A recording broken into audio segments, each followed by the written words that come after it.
Oke teman-teman, baik bismillahirrahmanirrahim. Kita mulai lagi. Tadi sebenarnya udah dibuka tapi intermezzo aja ya. Bonus buat yang datang duluan. Cuma pengantar doang ya, kena akuntansi ya. Nah, ini kemana?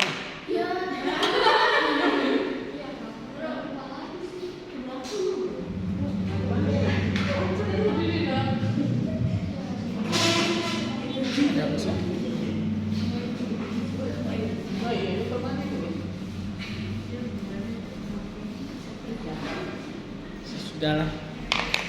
Oke, kita mau belajar mengenai produk cacat dalam akuntansi biaya. Ini ada produk cacat, ada produk rusak, ya.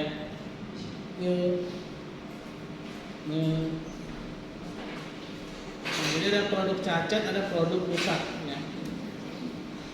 Nah, produk cacat itu apa sih? Produk yang tidak memenuhi standar yang telah ditentukan, ya. Jadi misalkan meja ya, meja biasanya kakinya 4 gitu ya, karena saya juga kasih contoh ya. Terus dia cuma 3 gitu kan. Nah berarti dia cacat gitu ya. Dia tidak memenuhi standar meja yang berkaki 4. Walaupun ada juga sih meja kakinya 3 ya. Nah tapi yang dimaksudkan itu adalah meja yang harus kakinya 4, dia kakinya cuma ada 3. Nah untuk menjadi produk yang sempurna bisa ya. Nah, jadi produk cacat ini dia bisa dijadikan sempurna ya. Nah nanti ada tuh ya setelah ini produk rusak ya. Nah, yang jadi permasalahan atau yang jadi pembahasan pada produk cacat ini adalah biaya tambahan yang dikeluarkan untuk menjadikan produk cacat itu kembali menjadi produk yang sempurna ya. Nah ini yang akan dibahas ya.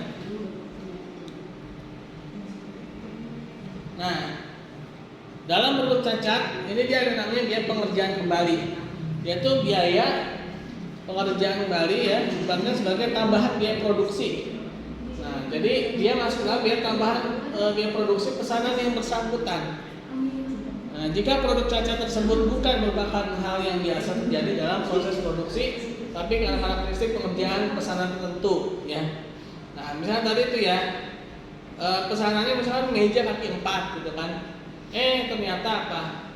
Kakinya yang satu lepas, ya, tinggal 3, gitu kan. Nah, sehingga yang satunya lagi itu dia harus apa? Harus ada biaya pengerjaan kembali, gitu ya. Nah, biaya pengerjaan kembali ini dapat dibebankan pada seluruh produksi dengan cara memperhitungkan biaya pengerjaan kembali tersebut ya ke dalam tarif BOP ya, biaya overhead pabrik. Jika produk cacat tersebut merupakan hal yang biasa terjadi dalam proses pengajuan produk ya. Nah, tadi tuh misalkan biasanya kakinya 4, kok cuma ada 3 gitu kan. Yang satunya lagi misalkan lepas di mana gitu ya. Copot ketika pengiriman gitu kan. Nah ini bisa dibuka kembali gitu ya. Dulu saya tuh pernah beli lemari besi ya. Lemari besinya tuh jadi ini besinya itu yang harusnya dia ke dalam ini ya. Jadi dia agak keluar gitu kan. Nah itu termasuk produk cacat ya. Karena dia kalau cacat itu jadi dia itu masih bisa berfungsi gitu ya, tapi kurang aja gitu ya, tapi kurang. Beda kalau rusak itu jadi emang benar-benar kehilangan manfaatnya. Kayak kaca tuh pecah gitu, itu rusak ya. Nah, tapi kalau kaca itu retak, ini kayak cacat ya, karena masih retak. Nah ini bagaimana pencatatannya ya? Kok bentroknya? Tadi polosan ya, terus saya kasih ini nih, kasih warna-warna, bentrok ya. Saya bagusan polos ya.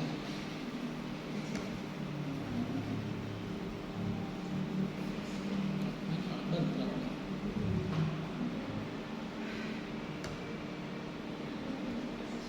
Nah ini ya. Emang kecil banget sih jadinya nih, karena yaitu menyesuaikan ya sama besarnya apa namanya nih, besarnya slide ya. Ini laptop saya emang agak-agak melambat ya.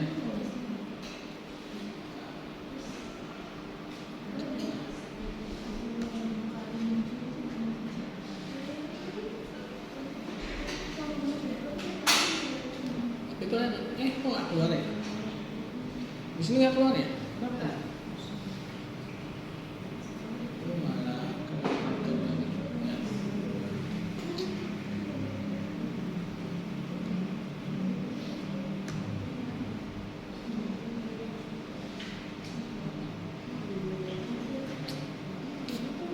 Ini pas saya cek lagi nih.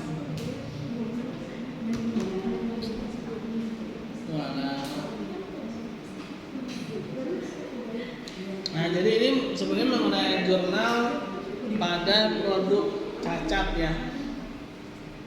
Ada apa di buku? Oh ya, yang baru datang bukunya seperti ini ya. Insya Allah besok saya kirimin ya ke rumah masing-masing aja ya. Karena tadi pagi saya ke Jawa Marriott dulu ya. Terus ke Jawa Marriott, habis itu ke Pangan Asem, asem terus ke sini. Jadi nggak apa namanya, nggak ke bawah ya. Mau bawa ke hotel gitu, tapi hilang juga. Apa ini malah kecil cuma itu doang ya?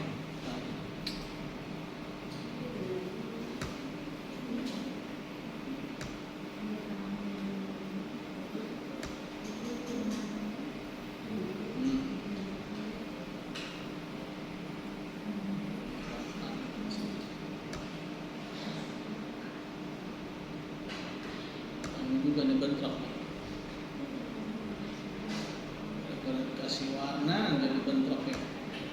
Kok nggak keluar di sini ya?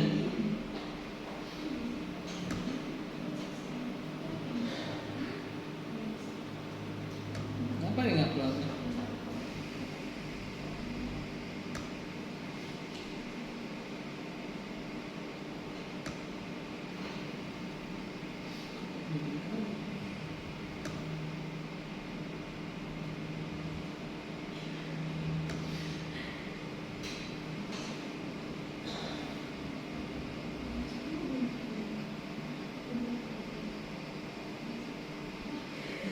Apa dia tidak keluar?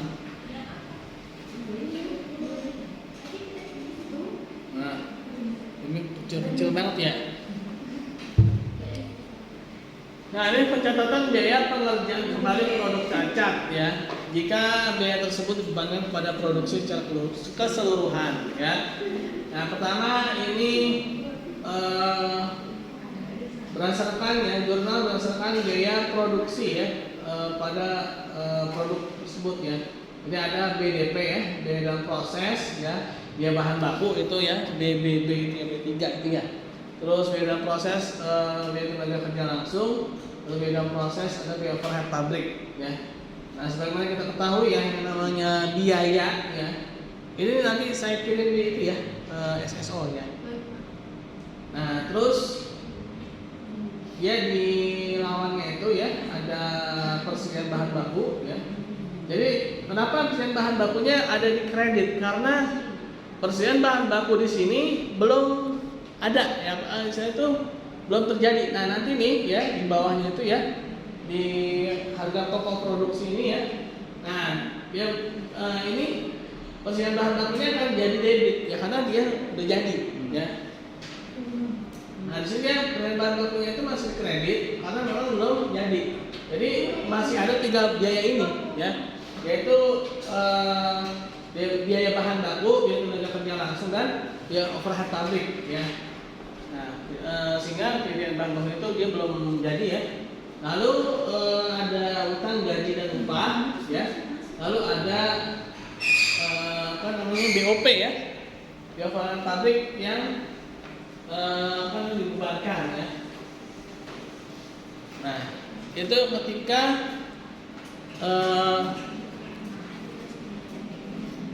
produksinya ini ya diajukan ya. Lalu jurnal pencatatan biaya pengerjaan ya produk cacat ini ya, jika biaya tersebut dibebankan sebagai tambahan biaya produksi ya, pesanan yang yang bersangkutan ini ya. Nah, beda dalam proses biaya tenaga kecil banget ya.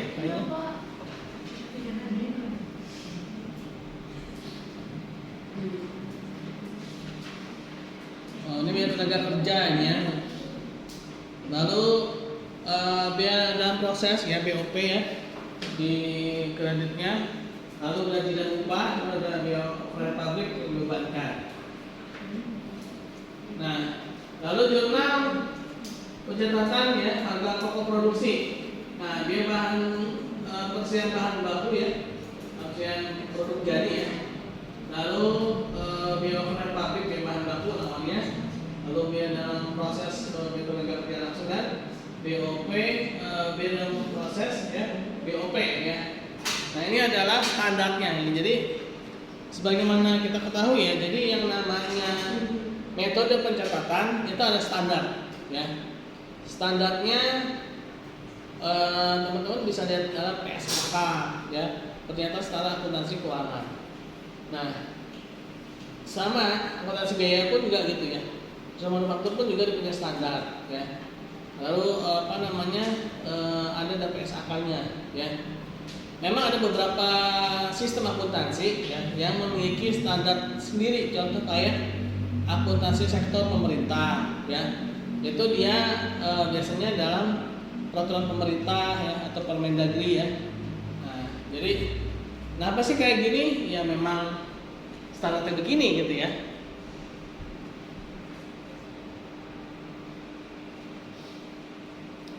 Nah, ini adalah produk cacat ya.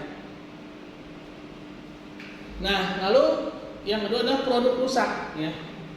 Nah, ini kita akan belajar mengenai pengertian dan jurnalnya ya. Nah, produk rusak ini adalah produk yang tidak memenuhi standar, itu yang telah ditetapkan yang secara ekonomis tidak dapat diperbaiki ya. Nah, jadi dia tidak dapat diperbaiki menjadi produk yang baik. Nah, perbedaan dengan sisa bahan. Jadi kalau tadi itu produk cacat itu ya masih bisa diperbaiki ya. Kalau produk rusak ini dia nggak bisa diperbaiki lagi. Palingan apa? Dilebur lagi gitu ya. Jadi dibentuk lagi gitu. Kayak misalkan meja ini ya. Jadi kayunya ini hancur gitu loh ya. Hancur berkeping-keping gitu ya. Kayak habis kena kena bom gitu. Nah, sehingga kalau mau bikin meja ini ya harus dipres ulang gitu ya. Dicetak ulang lagi ya, nggak bisa dipaku lagi. Kalau cacat kan misalkan mejanya kakinya copot gitu ya, nah itu kan bisa tuh dipaku ya kan, jadi 4 lagi kakinya. Tapi kalau rusak ya, itu dia memang hancur gitu ya, jadi nggak bisa tuh dipaku atau mungkin di lem lagi, nggak bisa. Dia emang benar-benar jadi dicetak ulang lagi ya, sehingga ya mau nggak mau ya jadi kayak barang awal lagi gitu ya, sehingga ada sisa bahan ya. Nah, sisa bahan ini ya, produk rusak merupakan produk yang telah menyerap biaya bahan ya, biaya tenaga kerja dan biaya overhead pabrik. Sedangkan sisa bahan merupakan bahan yang mengalami kerusakan dalam proses produksi ya. Jadi ketika dia dibentuk lagi gitu ya, jadi ada beberapa bahan-bahan itu yang tersisa. Misalkan kayak meja contohnya tadi ya, dia hancur nih ya, terus dicetak ulang ya. Ternyata begitu dicetak ulang itu ya, mungkin karena mejanya nggak sebesar yang awal ya, dia jadi ada sisa-sisanya gitu ya, ada sisa bahannya.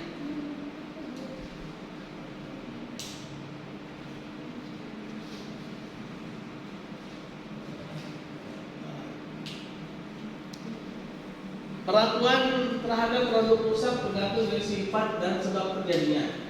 Nah, ini kita mempelajari tentang harga pokok produk rusak dikembalikan sebagai tambahan harga pokok produk yang baik dalam pesanan yang bersangkutan. Jika produk rusak terjadi karena sulitnya pengerjaan tertentu atau faktor biasa yang lainnya. Nah, unsur-unsur dalam anggaran biaya overhead pabrik yang digunakan untuk menentukan tarif biaya overhead pabrik dalam produk rusak, ya. Nah ini jadi ketika dia membuat ulang, ya, produk rusak itu, ya, pertama adalah biaya bahan penolong, ya. Lalu ada biaya tenaga kerja langsung, biaya reparasi dan pemeliharaan, biaya asuransi, BOP dan rugi produk rusaknya berapa, ya, dan BOP yang dianggarkan. Nah, untuk mendapatkan rumus tarif BOP, ya, biaya overhead pabrik ini, yaitu BOP yang dianggarkan dibagi dengan dasar pembebanan, ya. Nah, dasar pembebanan itu apa sih? Dasar pembebanan itu ya semuanya ini, ya, total dari biaya bahan penolong berapa, BTKL berapa, ya, biaya reparasi berapa, asuransi berapa, BOP yang berapa, lalu rugi produk rusak berapa, dan BOP yang dianggarkannya itu berapa, itu namanya dasar pembebanan, ya. Nah, BOP yang dianggarkan, nah itu ya di bawah, ya. Nah, ketemulah tarif berapa nih kalau produk rusak ini dia ketika ingin dijadikan barang lagi gitu, ya, rasionya itu ketemu gitu, ya, rasionya itu berapa persen sih bahan ini, ya, ketika dia udah rusak nih, udah hancur gitu, ya, ingin dibentuk lagi di barang ini kira-kira berapa nih, ya. Misalkan contoh lah total semuanya 100 gitu, ya, terus BOP yang dianggarkan misalkan 50. Nah, berarti tarifnya itu setengahnya, yaitu 60%, ya. Nah, yang lain-lainnya misalnya berapa gitu, ya. Nah, dari situ jadi kelihatan tuh, ya. Kalau misalkan dia rusaknya parah, ya, berarti apa? BOP yang dianggarkannya itu berarti paling besar, ya. Semakin besar BOP yang dianggarkan, ya, rasionya berarti semakin besar, ya. Berarti apa? Berarti kerusakan barangnya itu semakin parah, ya. Nah, jadi dari sini kita bisa mengetahui, ya, seberapa parah kerusakan suatu barang, ya, ketika ingin dibentuk lagi, gitu, ya, ingin dibuat lagi barang yang seperti semula.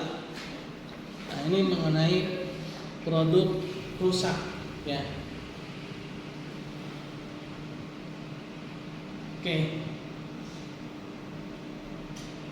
Ini pertemuan sekarang ini mana doang sih, ya? Iya, Alia izin. Alia mana Alia? Nggak masuk kan? Ya, lagi ini lembur, ya. Yang WA saya.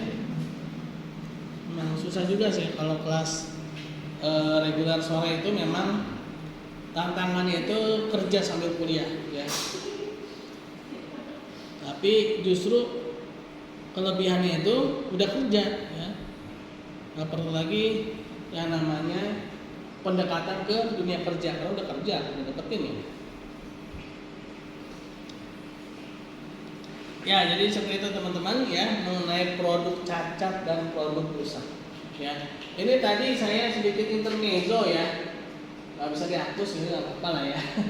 Tadi ketika teman-teman yang duluan itu ada Asabiqunal Awwalun 4 orang tadi, ya, sedikit jelasin aja. Jadi akuntansi itu yang pertama kita pelajari itu akuntansi perusahaan jasa, ya. Ini adalah akuntansi dasar, ya. Di sini kita nih belajar debit kredit nih, ya.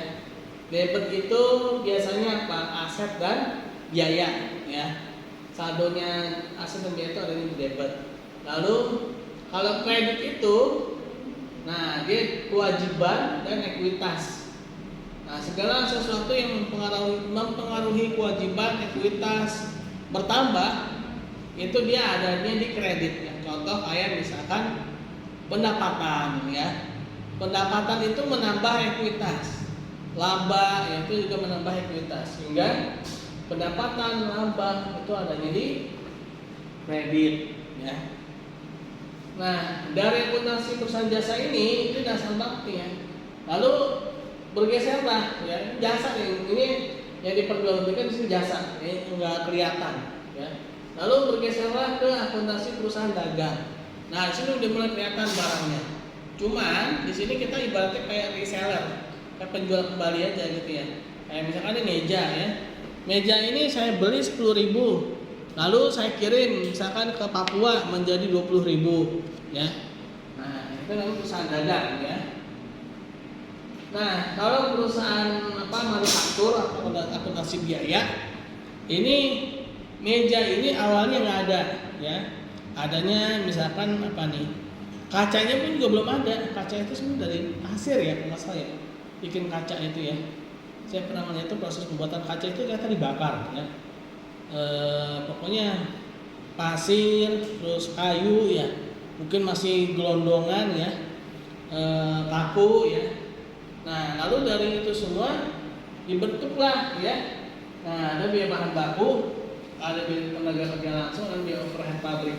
Ya, lalu biaya barang proses dan menjadi barang jadi.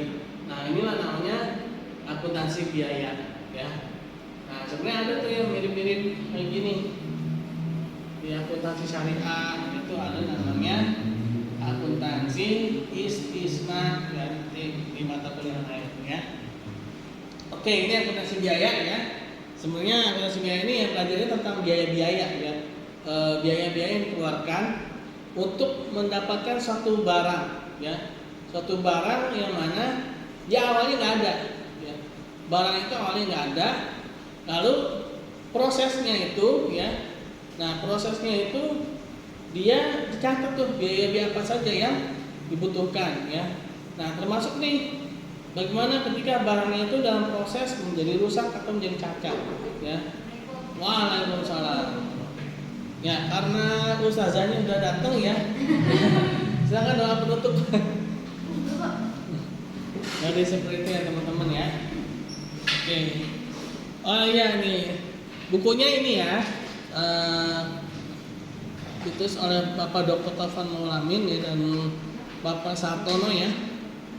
Ini Pak Dr. Taufan Maulamin ini bukunya banyak ya. Ada akuntansi sektor publik ya, ada akuntansi syariah, ada akuntansi biaya ya. Ini Alia bukan? Saya Alfia Pak. Alfia Pak. Oh, yang nggak masuk ke Alia. Oh ini. Jadi seperti itu ya. Oke, gimana? Ada yang mau ditanyakan?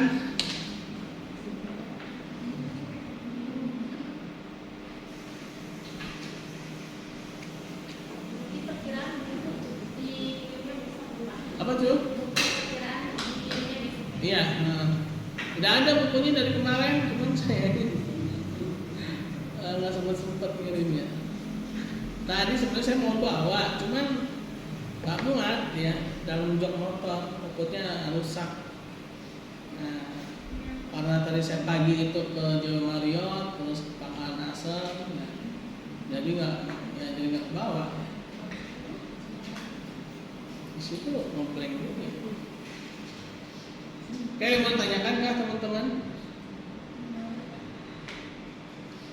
Ini kasihan temannya ini baru datang ya. Rumahnya jauh-jauh ya? Atau kantornya jauh?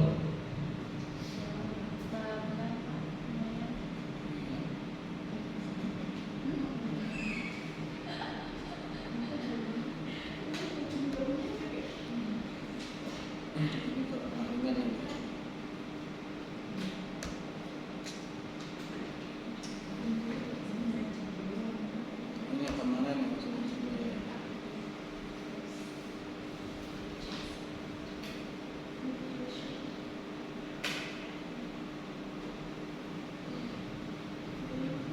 keluar ya.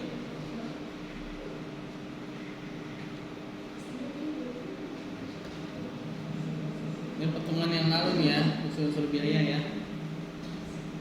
Nah, ini biaya itu apa aja sih ya? Nah, ada namanya biaya bahan baku ya. Ini jadi memang dia terlihat ya, bahan yang terlihat secara langsung.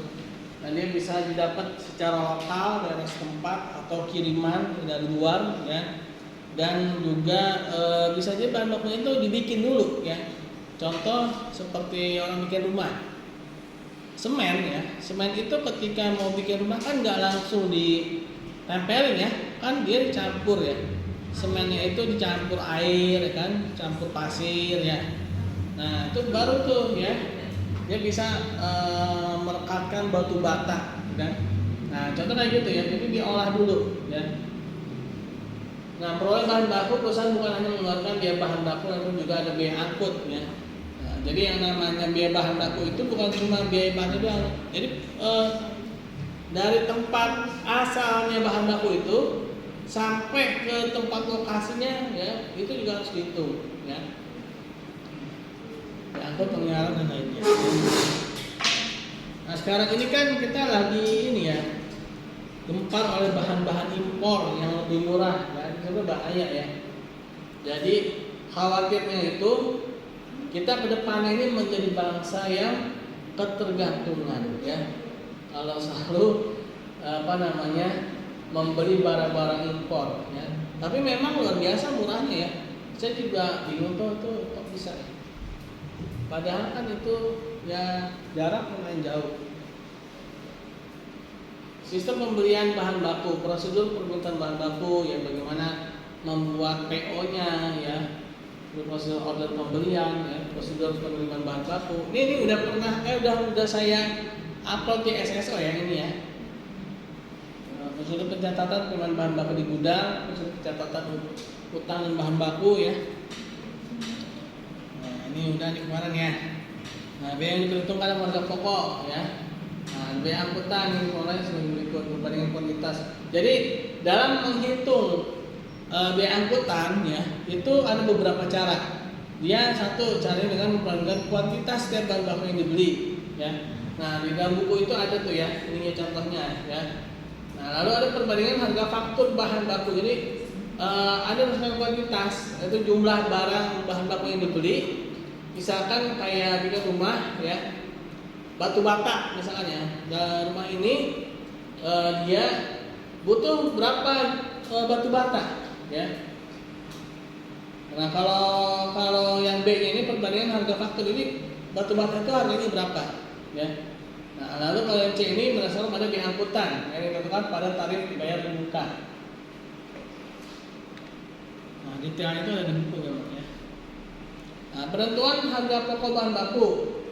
Nah, ada namanya metode identifikasi khusus. Metode identifikasi khusus. Jadi ada beberapa bahan baku itu memang dia memiliki keunikan gitu ya.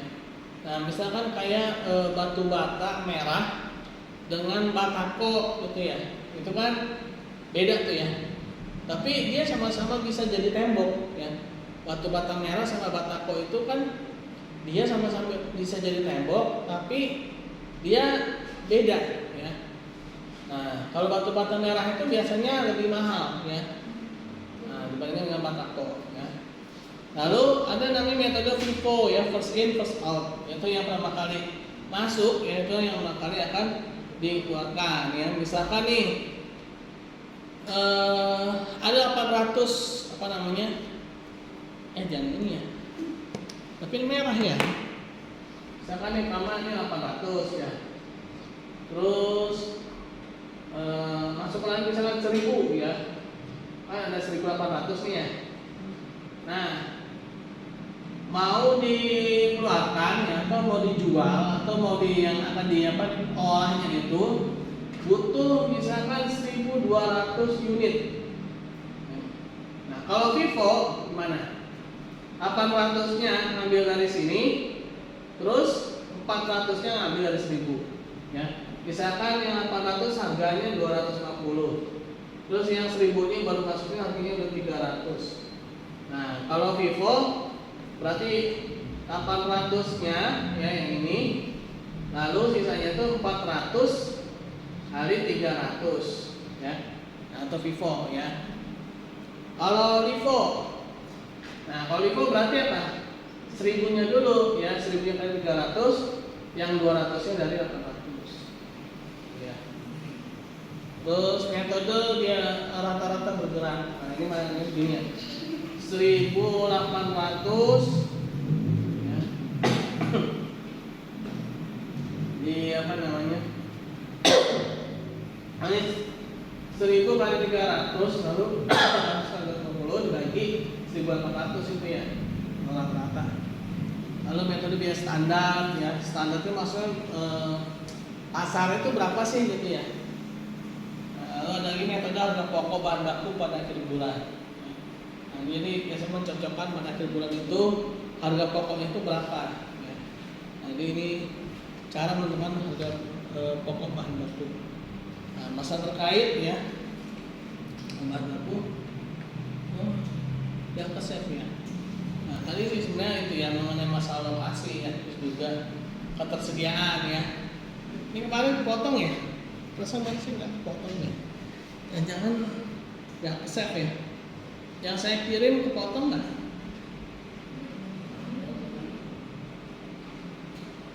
Berarti dia adanya di PDF-nya nih. Kepotong nggak kemarin? Nah, ini. Kalau aku potong, dia harus lengkap tuh.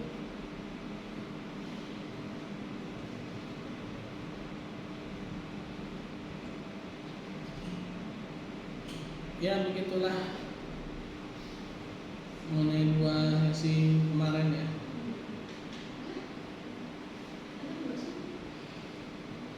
Oke teman-teman, ada yang mau ditanyakan?